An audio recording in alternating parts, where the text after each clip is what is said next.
Hello दोस्तों, good morning.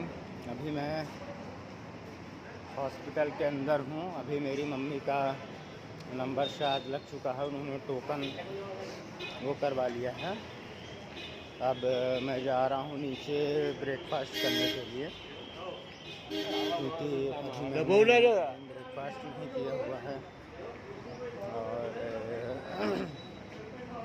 जैसा कि आज 26 दिसंबर है और आज मुझे अपने विंध्य क्षेत्र के लिए निकलना है, तो मैंने रिजर्वेशन वगैरह करवा लिया है।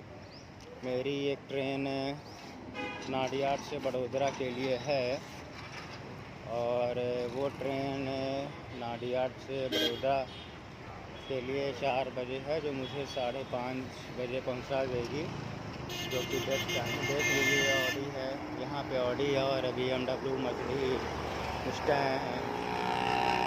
सारी कार इतनी अच्छी अच्छी वीआईपी कारें हैं, चलना आम बात है, खिलौने की तरह घूमती हैं बहुत ही ज़्यादा।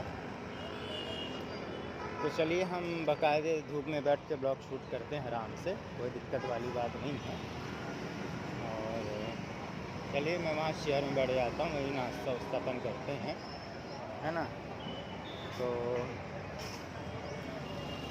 जो मेरी ट्रेन है नाडियाड से बड़ोदरा, वो मेरे को 5:30-6 बजे पहुंचा देगी और मेरी फिर महामना एक्सप्रेस जो रीवा से, मतलब बड़ोदरा से रीवा तक के लिए, मुझे कल पहुंचाएगी शाम को। यही थोड़ा मुझे अखर जाता है कि यार कल पहुंचाएगी। कल का मतलब क्या यार, कल पहुंचाएगी तब क्या ही बोलूँ, लेकिन हो गया। अपने बस में तो कुछ है नहीं, अपने बस में तो सफ़र कर रहे हैं। कल से मैं दो ब्लॉग शूट कर रहा हूँ। एक ब्लॉग शूट किया 8 मिनट की, तो मम्मी कॉल करके कहती साबुन लेते आना, वो डिस्टर्ब हो गया। और एक महाशय जी और अनुराग जी कॉल करके डिस्टर्ब कर दिए। दूसरा ब्लॉग शूट हो रहा है, इसी वजह से मेरा ब्लॉग लेट अपलोड हो जाता है। तो अब मैं क्या कर देता हूँ कि फ़ोन ही फ्लाइट मोड कर देता हूँ। फ़ोन फ्लाइट मोड कर दो, सबसे बढ़िया है, साला कोई डिस्टर्ब ही नहीं करेगा।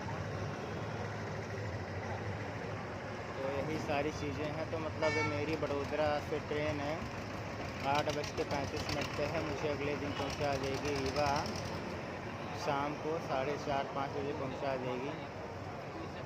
अब ऐसा है, मैं यहाँ बोर हो चुका हूँ, मुझे कितना लग रहा है कि मैं कितना जल्दी यहाँ से निकलूँ। हो गया, मम्मी अब गई है अपनी दवाई कराने, और हो गया मेरी एजेंसी में फिरता हुई है। ऑटो वाले हैं नयन भाई अपने, तो वो थोड़ा मेरे टाइप के हैं, मतलब जैसे मैं क्रिमिनल माइंडेड हूँ, मतलब हाँ, लेकिन फिर भी अब ये तो नहीं कि मैं क्राइम करता हूँ। अगर क्राइम करता होता तो आज आपके सामने मैं ब्लॉग न शूट कर रहा होता, लेकिन यह है कि हर चीज़ को मैं उसी नज़रिए से देखता हूँ, सोचता हूँ, करने लायक होता कर भी देता हूँ, नहीं करने लायक होता नहीं करता हूँ। तो ऐसी चीज़ें बिल्कुल नहीं करता कि जो मुझे पुलिस के नज़दीक ले जाए, समझ रहे हैं। मुझे 112 में नहीं बैठना है, इस वजह से सारी चीज़ें अवॉइड करता हूँ। अगले साल अब 2026 में गर्मी में मेरी भी शादी हो जाएगी, मैं भी शादीशुदा हो जाऊँगा, बाल बच्चे वाला हो जाऊँगा, क्योंकि मेरे ऑलमोस्ट 40% दोस्तों की हो गई है, 60% दोस्तों की नहीं हुई है। तो बस यही, जो जिन दोस्तों की नहीं हुई है, तो वही दोस्त मुझे प्रोत्साहित करते हैं। अब कल क्रिसमस था, तो क्रिसमस में मैं सीधी नहीं जा पाया, लेकिन कोई मेरा दोस्त नहीं गया था, तो अकेले जाके क्या करता। हालांकि अगर मैं होता तो सारे दोस्त जाते, क्योंकि एक लड़का होना चाहिए जो थोड़ी ओपन माइंडेड हो, कॉमेडी करता हो, फनी ऐसे टाइप का लड़का, वो मैं ही हूँ अपने फ्रेंड सर्कल में, इसलिए मैं नहीं गया तो कोई नहीं गया। यही सारी बातें हैं। अब मैं जब से यहाँ पे आया हूँ ना, आप लोग यकीन नहीं मानेंगे, 12 से 15 हज़ार रुपये, जो कि मेरे लिए बहुत होते हैं, आप लोग के लिए शायद हो कि ना हो, मेरे लिए बहुत होते हैं। 12 से 15 हज़ार रुपये खर्च हो गए। कहाँ खर्च हो गए पता नहीं, भगवान जाने। खर्च हो गए बस इतना मुझे पता है। खाना में अब यहाँ बताइए, मैं कल 3 आलू का पराठा मंगाया है, 3 आलू का पराठा मंगाया 326 रुपये का, और फिर साला वो आलू पराठा सुबह मंगाया था, फिर साला शाम को मैं मंगाया आपका चिकन बिरयानी। अब आधा केजी चिकन बिरयानी हराम खोर, ना तो उसमें चम्मच दिया था तूने, ना सलाद दिया था, जबकि पिक में दिखा रहा था जोमेटो में तो बढ़िया सलाद है, नींबू है। मैं इसी लालच से मंगा लिया। मुझे कभी कंप्लेन भी डालना, मैं डालूँ कुछ देर से कंप्लेन। ना तो साला सलाद दिया, ना चम्मच दिया खाने को है, और चिकन तो उसमें घुला हुआ था। एटलीस्ट एक लेग पीस दे तो मैं हैप्पी हो जाता। चलो लेग पीस था, साला पता नहीं कौन कौन सा पीस था, कि मुर्गे का था, कि बकरे का था, कि कुत्ते का था, भगवान जाने। तो ये साला धांधली चलती है यहाँ पे। तो यही सारी चीज़ें क्या है ना, इंसान को तोड़ देती हैं। क्या ही बोलूं। ये देखिए सामने एक मंदिर है, मैं इसका नाम तो नहीं जानता हूँ, बट ये देख सकते हैं आप कौन से मंदिर है, शायद आपको दिख रहा होगा, ये मंदिर है। और बाकी ये मेरे पीछे मुलजी भाई पटेल हॉस्पिटल है, देखिए लिखा है MPUH, मुलजी भाई पटेल MPUH का फुल फॉर्म है मुलजी भाई पटेल यूरोनोलॉजी, मतलब किडनी हॉस्पिटल। तो इसको लोग मुलजी भाई नहीं, इसको किडनी हॉस्पिटल से जानते हैं। अगर आप कभी भी आएँ, आपको कभी इमरजेंसी पड़े, ज़रूरत पड़े, भगवान से दुआ करूँगा कि किसी को आना ना हो, अगर आने की ज़रूरत पड़े तो आप डायरेक्ट ऑटो वालों से बोलना मुझे किडनी हॉस्पिटल जाना है, तो आपको यहीं ला के छोड़ेगा। इकलौता नाडियाड में इकलौता किडनी हॉस्पिटल है। अभी मेरा ऑटो वाला दोस्त अजय नहीं आया, अजय आता तो मैं उसके साथ जाता। एक दूसरा बहुत अच्छा मंदिर मेरे को दिखा था कल रास्ते में, हाईवे में, वहाँ जाके मैं ब्लॉग शूट करता।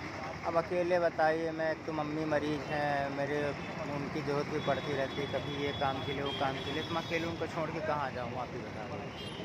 तो इसलिए मैंने छोड़ के नहीं जाता हूँ मैं। यहाँ पेशेंट कोई साथ में रहता है ना, तो आपको कोऑपरेटिव रहना पड़ेगा, और पेशेंट के आगे पीछे घूमना पड़ेगा, घूमना नहीं पड़ेगा, मतलब ध्यान देना पड़ेगा कि उनको कभी किसी चीज़ के लिए ज़रूरत पड़ गई तो फिर अभी अब उनका मेरे अलावा थोड़ी ना कोई है। अब जब से यहाँ आया हूँ तो मेरा पर्सनल तो मैंने बताया कि 10 से 12 हज़ार खर्चे हो गए, और मम्मी के गोली दवाई की तो बात ही छोड़ दो, उनकी तो लगभग 50-55 हज़ार रुपये खर्चा हो गया।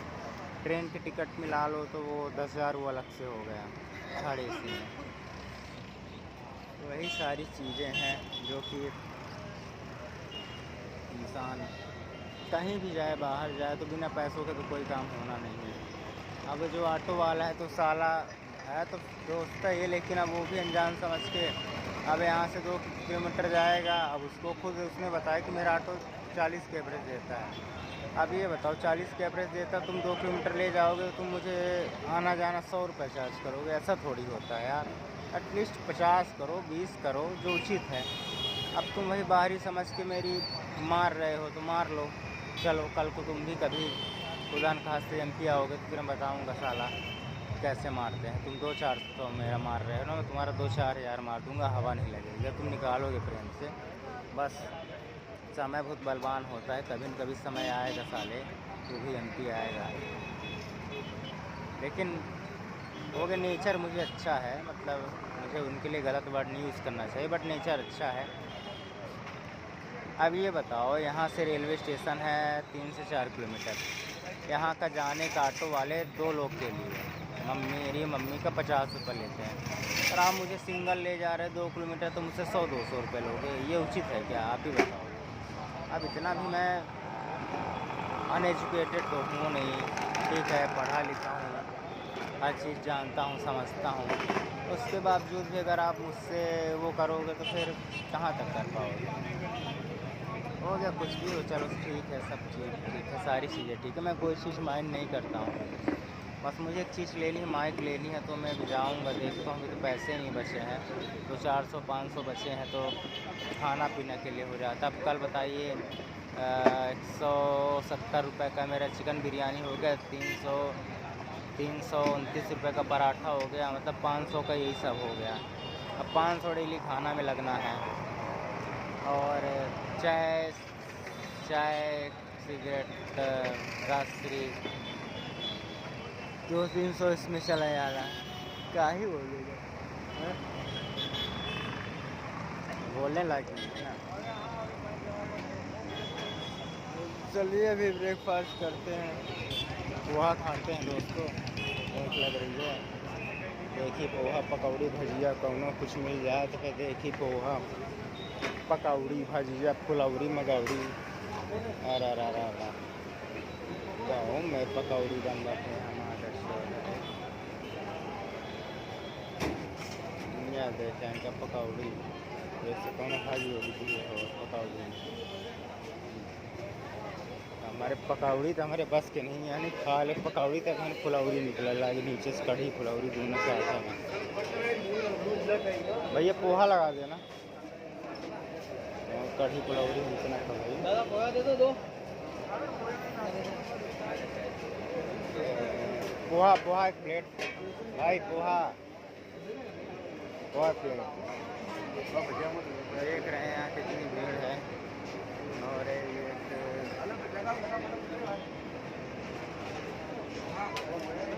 पोहा लगा रहे हैं महाराज, तो मैं तब पीला कर लेता हूँ, नहीं तो पोहा नहीं चल रहा है।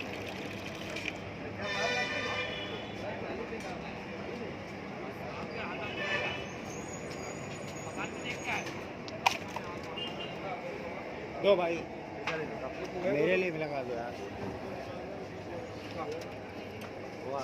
पोहा कितना है?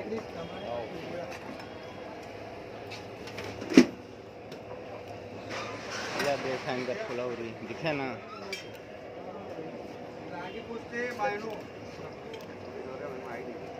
क्या यार मेरे लगा आपको क्या चाहिए? पोहा कितना?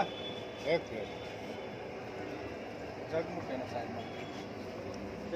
मेरा लगा के आप देखोगे।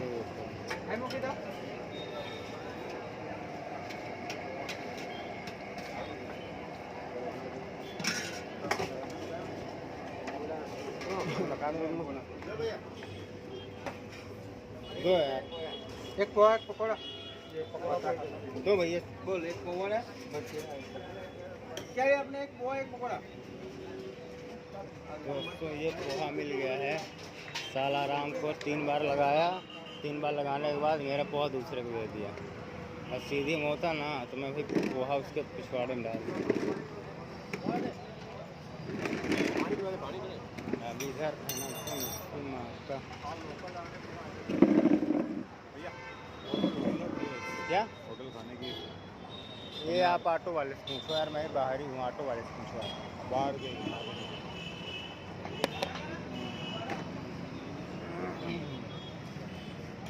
और दोस्तों एक बात मैं आपसे और शेयर करना चाहता हूँ कि साला यार मैं कहीं भी जाऊँ, चाहे ट्रेन में रहूँ, चाहे रीवा सीधी गुजरात कहीं भी रहूँ, तो ये मेरे साथ एक बताएं इंसिडेंट क्या होता है। जो यंगस्टर्स है जो मेरे एज के हैं 30-35 साल तक के लोग मुझे देखते हैं तो देखते रह जाते हैं, जैसे सालों मुझे पहचानते हैं कि जन्मों जन्मों का रिश्ता है, कि कुंभ का बिछड़ा हुआ मैं उनका भाई हूँ, क्या है पता नहीं क्या। रीवा उवा की तो बात ही मत करो है।